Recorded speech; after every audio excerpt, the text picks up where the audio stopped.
Eto mga idol, matapos nga pong maging undisputed sa lightweight division itong si Devin Haney, na isa namang matagumpay ang kanyang kauna-unahang salang sa junior welterweight o 140 pounds. Nang pabagsakin nga po nito sa round 3 at dominahin sa buong 12 rounds ang dating WBC champion na si Regis Prograis. Bagamat hindi nga po nawawala dito kay Devin Haney ang atras abanting pakikipagdigmaan sa ibabaw ng luna. Pero kitang-kita nga po ng mga nakakarami na lalo nga po itong naging mabilis at lalong naging matalino sa mas mataas na dibisyon. Kaya naman sa dibisyong ito na 140 pounds, marami na namang pahihirapan dito si Devin Haney mga idol. Samantala matapos nga pupulbusin at patulugin sa round 3 ng ating pambato na si Mark Magsayo, itong pambato ng Mexico na si Abilar, na kung saan ay halos 5 minuto nga po itong nakahandusay at nanaginip sa ibabaw ng luna.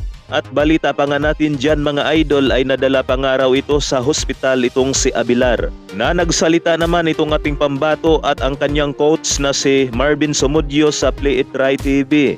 Na ayon nga dito kay Mark Magsayo mga idol ay talagang pinag-iinsayuhan nga raw nila ng todo ang suntok na yon na tumapos kay Abilar. Na ayon pa nga dito sa ating pambato ay napakalakas o napakakomportable nga raw niya dito sa dibisyong ito, ang super featherweight o 130 pounds. Nasa division nga pong ito mga idol ay WBC ang tinatahak ng ating pambato, kung saan na isang mabangis na leon naman na champion ang maaring makakasagupa dito ni Mark Magsayo na si WBC Super Featherweight World Champion o Shaki Puster. Sa inyong tingin dyan mga idol ay kaya ito wasakin ni Mark Magsayo tulad ng ginawa niya kay Zeha at Abilar?